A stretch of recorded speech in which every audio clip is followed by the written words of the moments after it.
that is actually a notion that I took from Robin Wall Kimmerer, who's a botanist and an author.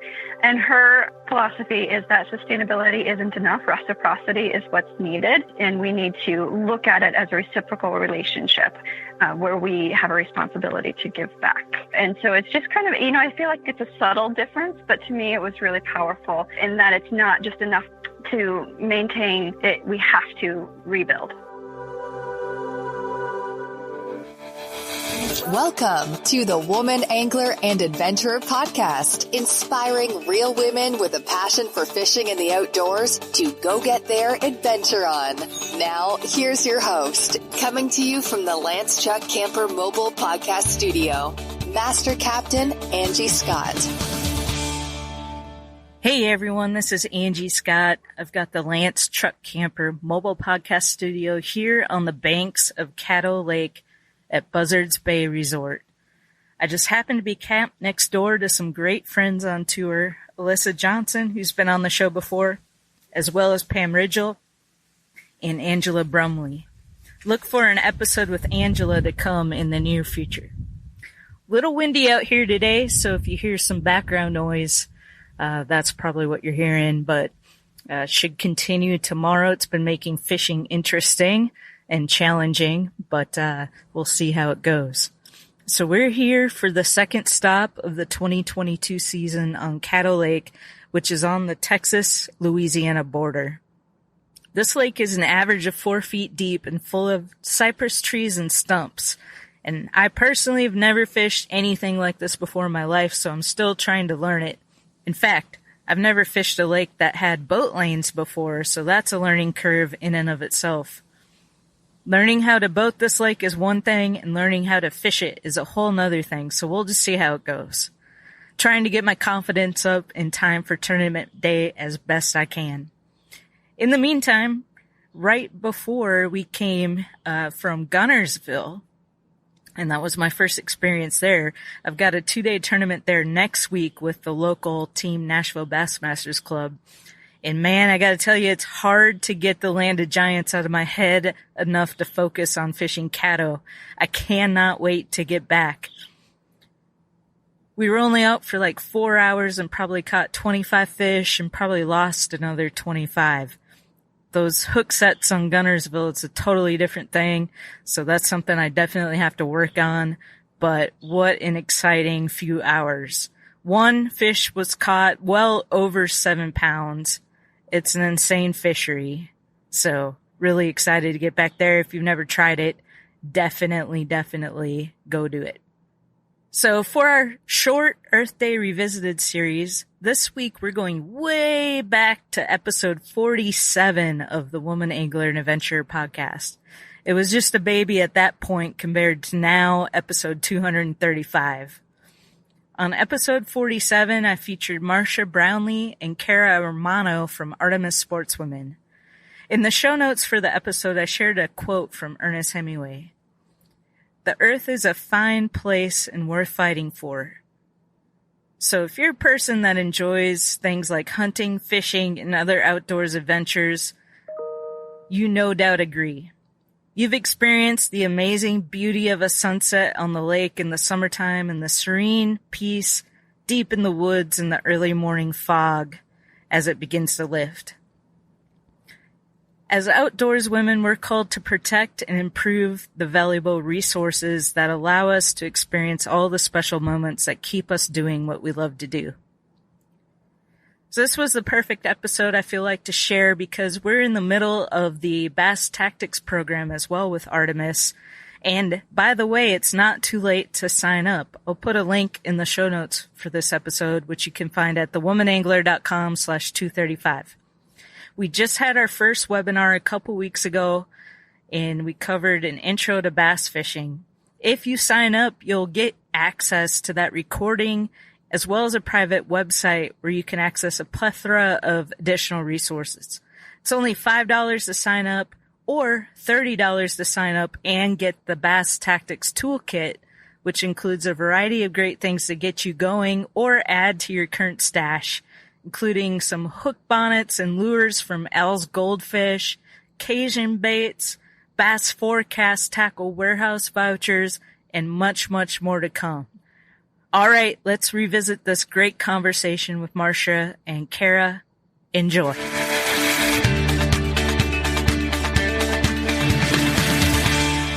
Marcia and Kara, welcome to the Woman Angler and Adventurer podcast. Thank you so much for having us. We're going to get into what Artemis is and what you stand for here in a moment, but I want to give the listeners just a little bit of chance to get you to know you ladies before we jump into all that. So, Kara, let's kick things off with you. Would you mind, I was reading your bio, would you mind talking a little bit about your great-grandmother and what kind of woman she was and how that influenced your path? Yeah, sure. Her name was Grace, and she was raised in Sun River, Montana, which is a tiny, tiny little town north of Great Falls.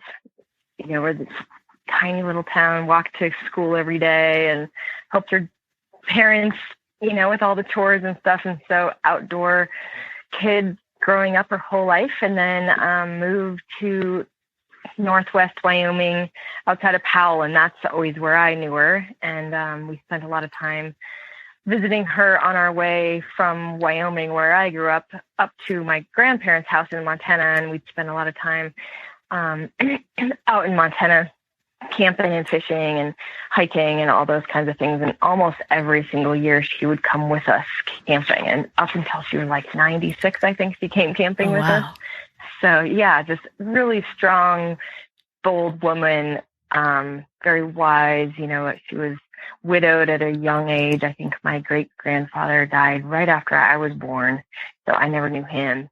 So I just always knew her as just a really strong, powerful, thoughtful woman. And she was always really great about getting us outside. And that kind of continued down the line too. Her daughter, my grandmother, was also very outdoorsy. We always spent every summer camping and playing outside and going on hikes and all those kinds of things. And then my father is the one who fished. And my great-grandmother fished too, but not like she's the one who taught me. She just kind of is the one more who taught me to take nature in and be observant and notice your surroundings and see what's all out there and kind of take it all in every time you're out in the woods. It still resonates strongly with me today. And then because of that, my dad was always into the outdoors, and his dad was a hunter and fisherman. And then he really got into fly fishing kind of later in life and had always done that as far as my memory goes.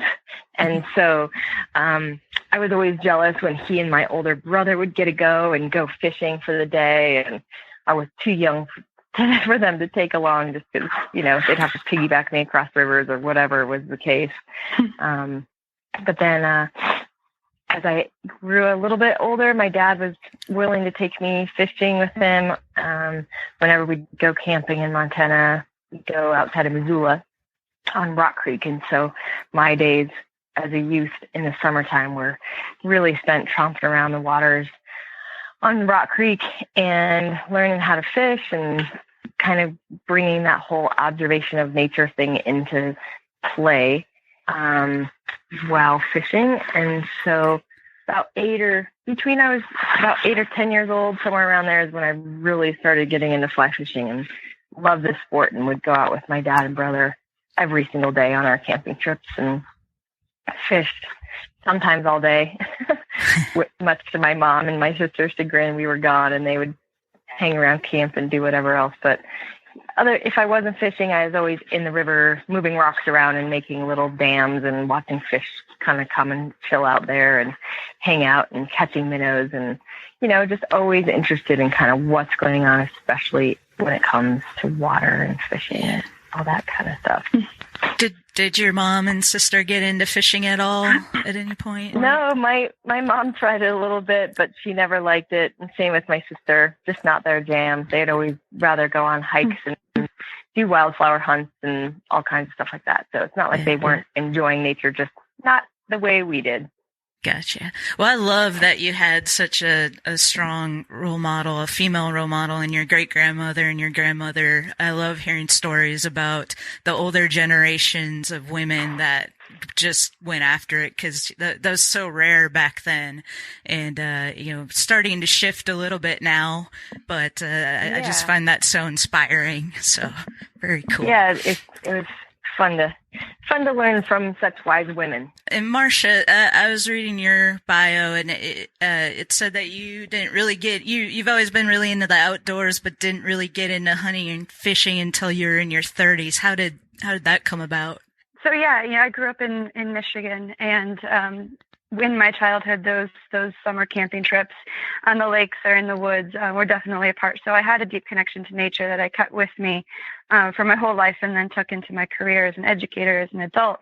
But it wasn't until I moved out to Montana that I really started paying more attention to fishing, and then eventually getting out hunting. And Carrie, you and I have Rock Creek in common. That was sort of where I started fly fishing and fell in love with the fish, really. But I think I started hanging around. When you move to Montana, you start to hang around people who fly fish a little bit more frequently than they do in Michigan.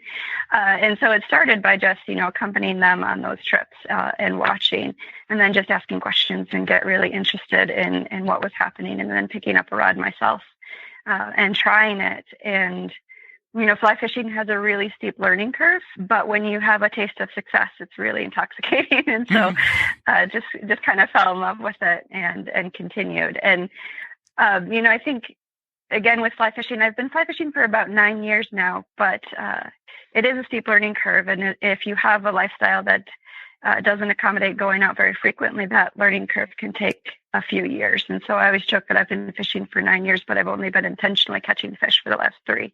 I'm still kind of working on perfecting all of the components that come with that. And then hunting, I've been hunting for the last 5 years.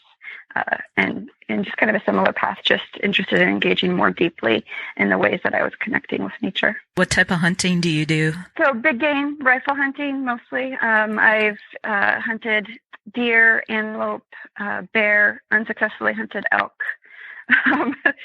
but still giving it a shot. Well, you're the first person I've come across who's touted herself as a wildflower aficionado. That struck me as really interesting. Can you talk a little bit about that? Yeah, so I didn't get into that again until I was an adult, and I moved so after Michigan, I lived in Massachusetts for 7 years and then moved to Colorado, and noticing just how different the spring flowers were in Colorado from what I was used to in Michigan. And so then really paying attention to what I was seeing, and learning about the historical uses of those flowers, both medicinal and for food, and just trying my best to get to know them, and then transferring that to Montana and being really fascinated, because when I lived in Colorado, I lived at a higher elevation, and just I was really fascinated when I moved to Montana to a lower elevation to see these same plants and how different they can look just depending on, the elevation and the amount of water and sunlight that they get. The same plant can be hard to identify in 2 different states, and just really getting to know them and learn about them. And I just love them. Really cool. So let's get into what Artemis is all about, and how did it come into being? It was kind of the brainchild of Aaron Kindle, who I met when he was at TU, Trout Unlimited, and he had since left and gone on to National Wildlife Federation, and was always really interested in figuring out ways to get new people talking about conservation. So not necessarily, to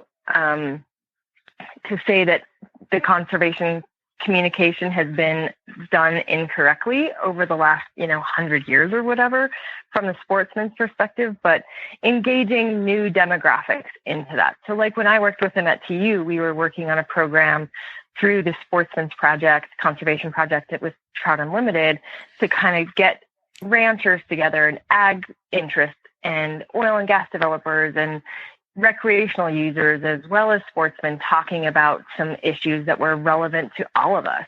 And so that was kind of always his passion. And then when he went to National Wildlife Federation, he kind of saw a big hole there with not a lot of women getting involved in that conversation, especially when it came to wildlife.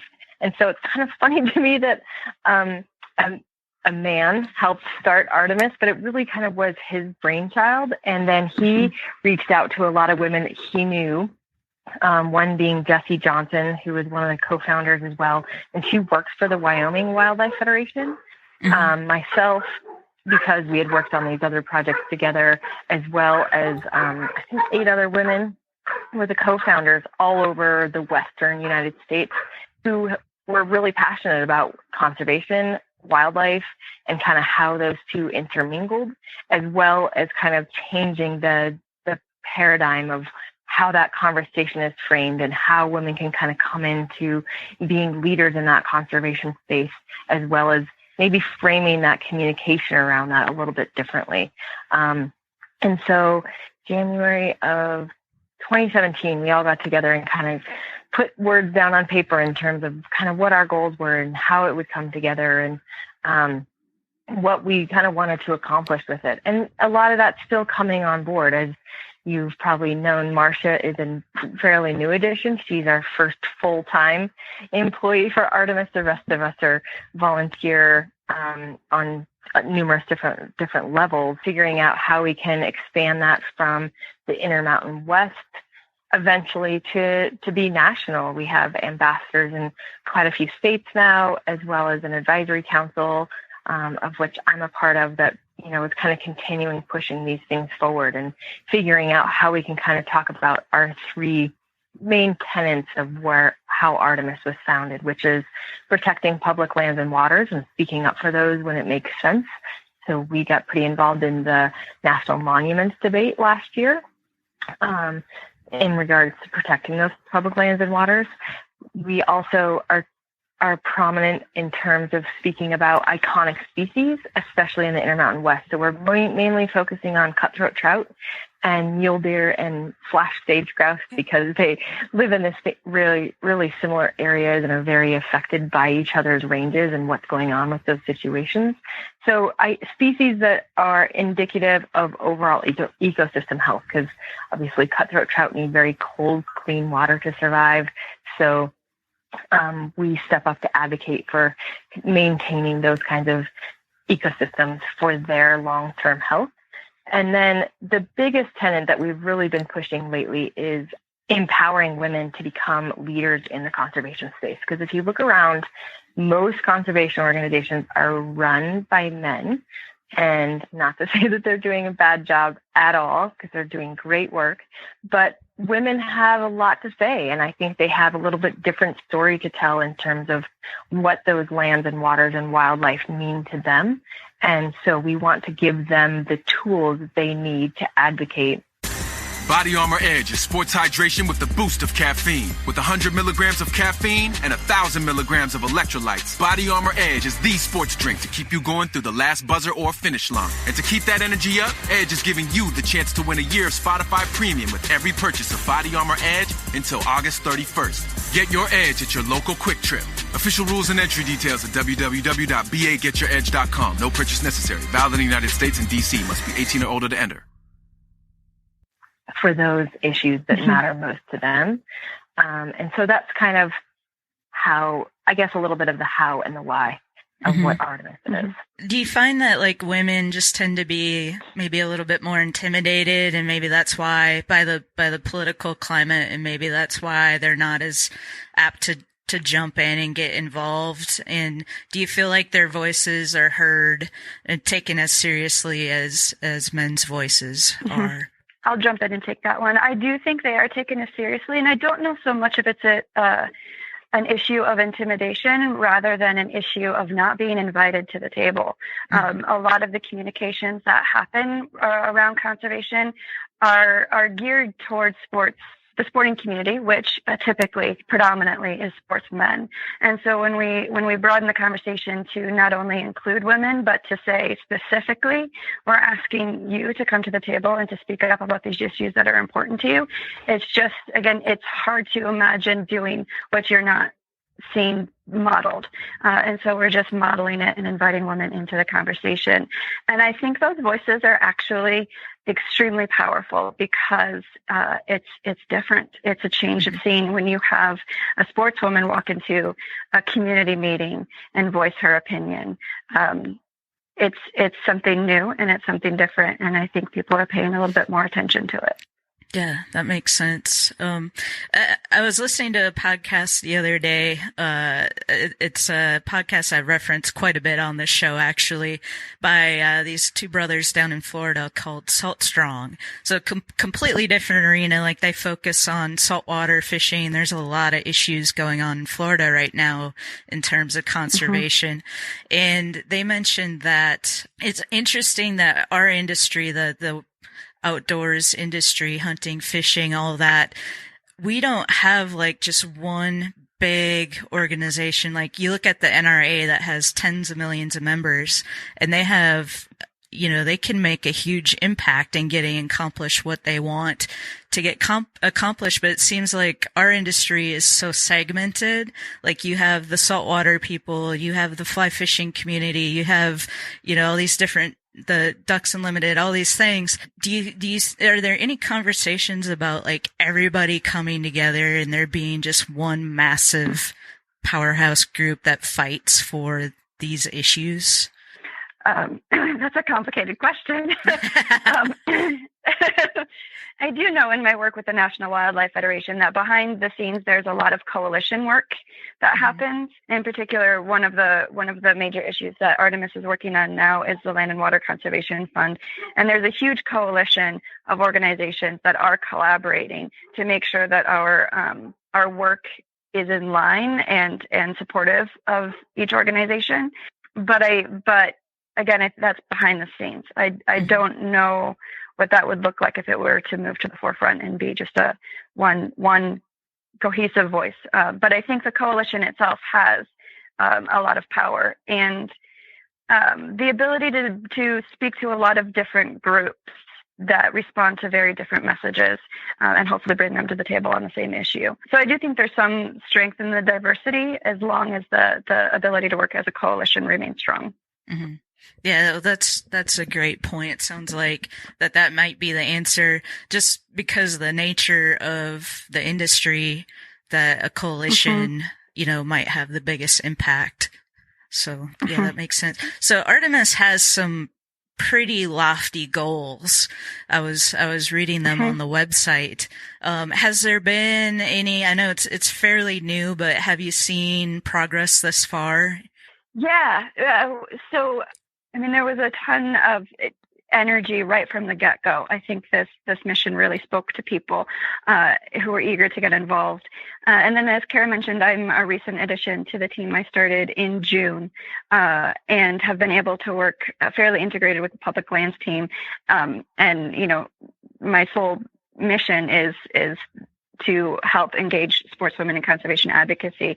So I spend all of my time doing that, and we've made significant leaps and bounds in sort of promoting our brand online. But then we also just launched a state ambassador program. So we have state ambassadors who are volunteer leaders across the interior West who we will work with to really form those on-the-ground relationships with other sportswomen and help support them and mentor them both in their sporting capacity, but also in their conservation capacity to really get work done. And we've also deepened, one of the great things about the National Wildlife Federation is each state has its own affiliate office.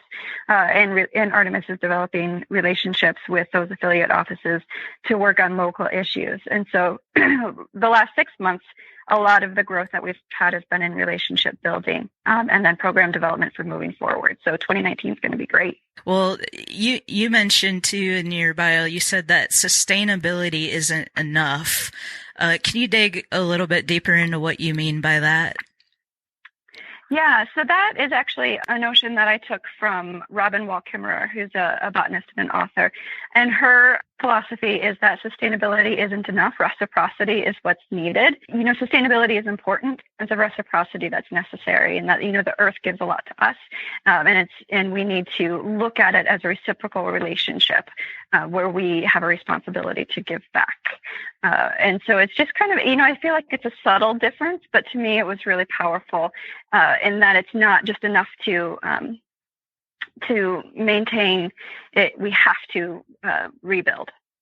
Yeah, no, that's why I wanted to point that out, because that struck me as a really powerful thought too. So often we just think, we have to sustain our resources, but it's a lot deeper than that.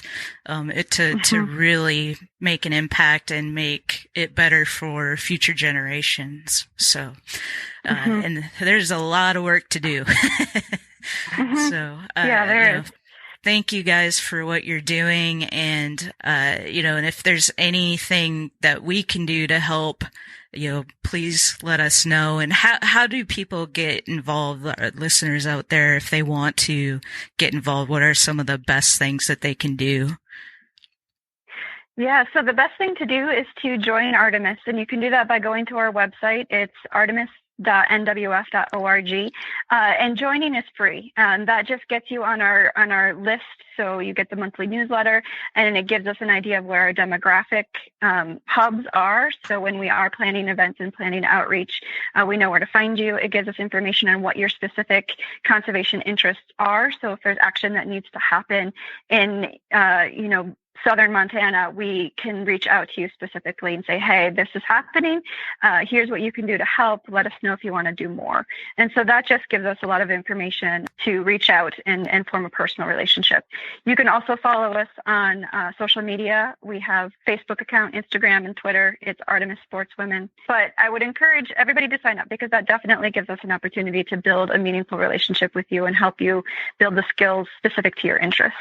We want to get women involved on whatever level they want to get involved on. Some women aren't really going to be the ones to step up and say, I want to fly to DC and talk to my congressman. That's, kind of an extreme example, but a lot of them want to, talk to family and friends about kind of some of the issues they might be seeing in their backyards when they're out hunting or fishing.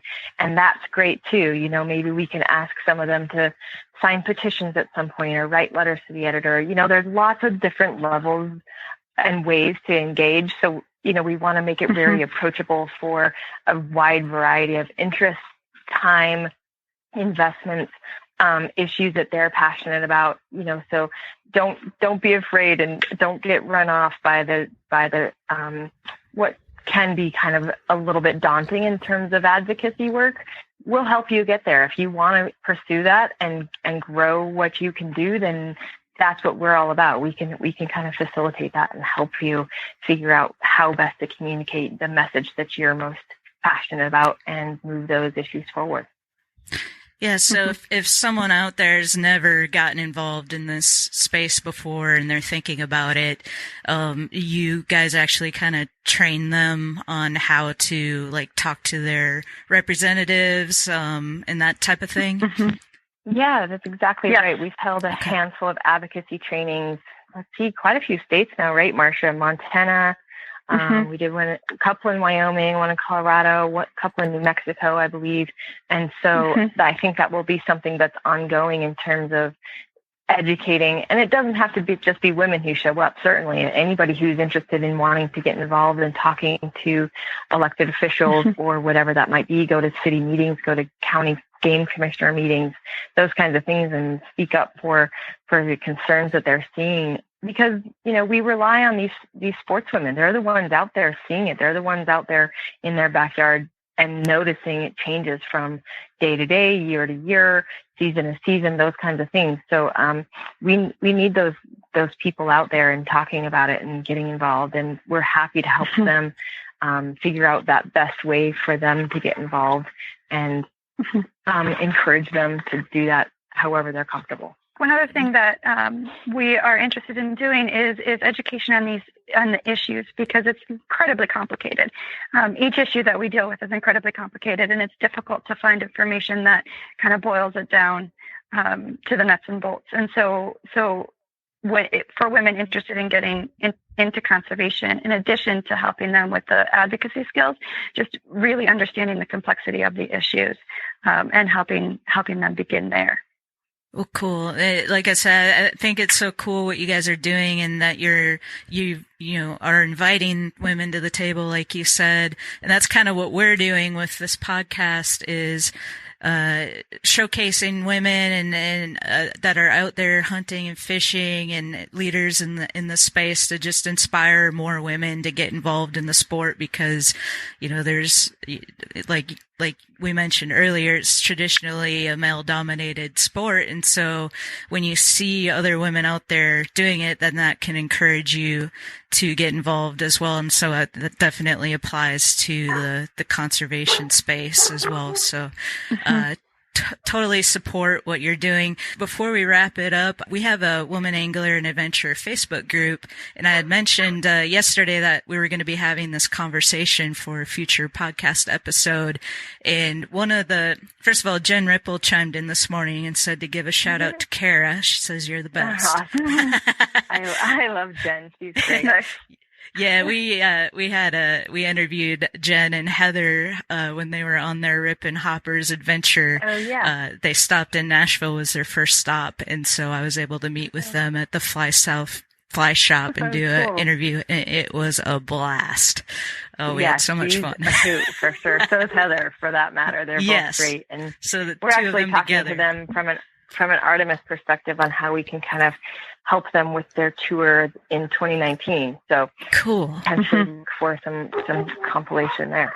Yeah, that would be awesome. I can't wait for them to go back out again, because I was following them on their whole trip and watching their little live videos and stuff. And then when it ended, I was kind of sad. I was like, oh, I missed this. So I can't wait for them to go out again. But Jennifer Hall in our group had commented. She said, I'm always interested in hearing the catch and release versus catch and keep conservation. Personally, I fish, I'm going to eat it, but I wonder if women in particular tend to skew in this direction, or are they more catch and release, or is it about the same as men? Do you have any kind of insight on that from what you've seen? Well, I don't have any scientific numbers or anything, but certainly from what I've seen, I've taught women fly fishing for a long, long time. And I think for the most part, they really kind of ascribe right off the bat to the catch and release and understand kind of the basic methods of healthy catch and release methods really quickly. And I also think women just right off the bat, whenever they're getting involved into a new sport, understand the need to protect what they're after. I think it kind of goes back to what Marcia was saying with the reciprocity thing. Women really get that right off the bat. And so I think it's, like I said, I don't have specific numbers, but I do think it's pretty well understood by women that, you can't always catch what you catch. It's just not a sustainable model. And it's something that they understand, like I said, instantly, generally. And I wonder too if it's different in fly fishing. I think it is different in fly fishing than just regular fishing, where it seems like in the fly fishing world, there's definitely a lot more. Well, rivers are more delicate for sure, that type of resource, and the type of fish I think too are more delicate typically. So maybe that has, makes an impact on that as well. Hopefully we can have you on again, and get a little bit more deep into maybe we could do an episode on, specific tips for people that are wanting to get into conservation and the political space and how to navigate that. I think would be really cool. I'll share links to everything in the show notes, and that way people can go there and check that out. And the website again is artemis.nwf.org. So that sounds like that's the main place to go to sign up and get involved and go from there. So I appreciate it again, and we will talk again soon, I hope. That's wonderful. Thank you so much, Andy.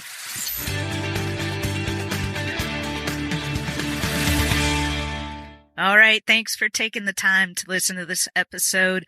Please go to thewomanangler.com/47 to find links to Artemis so you can help support them in their mission. There's some pretty cool photos there as well. Also, please remember to give us a quick like on the Facebook page. Thank you for all the great feedback on the show and for continuing to spread the word. We really appreciate it. I'm Angie Scott.